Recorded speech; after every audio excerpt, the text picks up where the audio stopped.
ಕರ್ನಾಟಕದ ಅತ್ಯಂತ ಶ್ರೀಮಂತ ರಾಜಕಾರಣಿ ಯಾರು ಗೊತ್ತಾ? 1,000 ಕೋಟಿ ಆಸ್ತಿ ಹೊಡೆದಿರುವ MLA ಇದ್ದಾರ? ತಿಳಿಯೋಣ.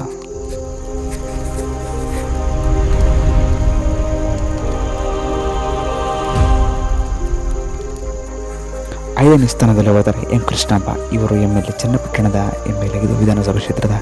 ಇವರ ಗರಿಷ್ಠ ಆಸ್ತಿ ಬಂದ್ಬಿಟ್ಟು 250 ಕೋಟಿಗಿಂತ ಹೆಚ್ಚು. 4ನೇ ಸ್ಥಾನದಲ್ಲಿ KH ಪುಟ್ಟಸ್ವಾಮಿ ಗೌಡ.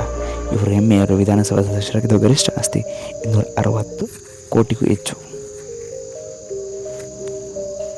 3ನೇ ಸ್ಥಾನದಲ್ಲಿ N ನಾಗರಾಜು. ಇವರು MLA ಆಗಿದ್ದು ಗರಿಷ್ಠ ಆಸ್ತಿ 1200 ಕೋಟಿಗೂ ಹೆಚ್ಚು.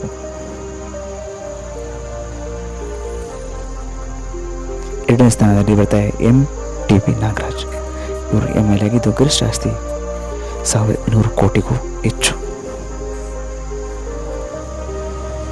1ನೇ ಸ್ಥಾನದಲ್ಲಿ DK ಶಿವಕುಮಾರ್. ಇವರು CM ಆಗಿದ್ದು MLA ಆಗಿದ್ದು ಗರಿಷ್ಠ ಆಸ್ತಿ 1400 ಕೋಟಿಗಿಂತ ಹೆಚ್ಚು. ನೀವಿನ್ನು ನಮ್ಮ ಚಾನಲ್ ಸಬ್ಸ್ಕ್ರೈಬ್ ಆಗಿಲ್ಲ, ಸಬ್ಸ್ಕ್ರೈಬ್ ಆಗಿ ಕನ್ನಡದ ಹಲವು ಮಾಹಿತಿಗಳಿಗಾಗಿ ನಮ್ಮ ಚಾನಲ್ ಸಬ್ಸ್ಕ್ರೈಬ್ ಮಾಡಿ ಮತ್ತು ಲೈಕ್ ಮಾಡಿ, ಶೇರ್ ಮಾಡಿ. ಧನ್ಯವಾದಗಳು.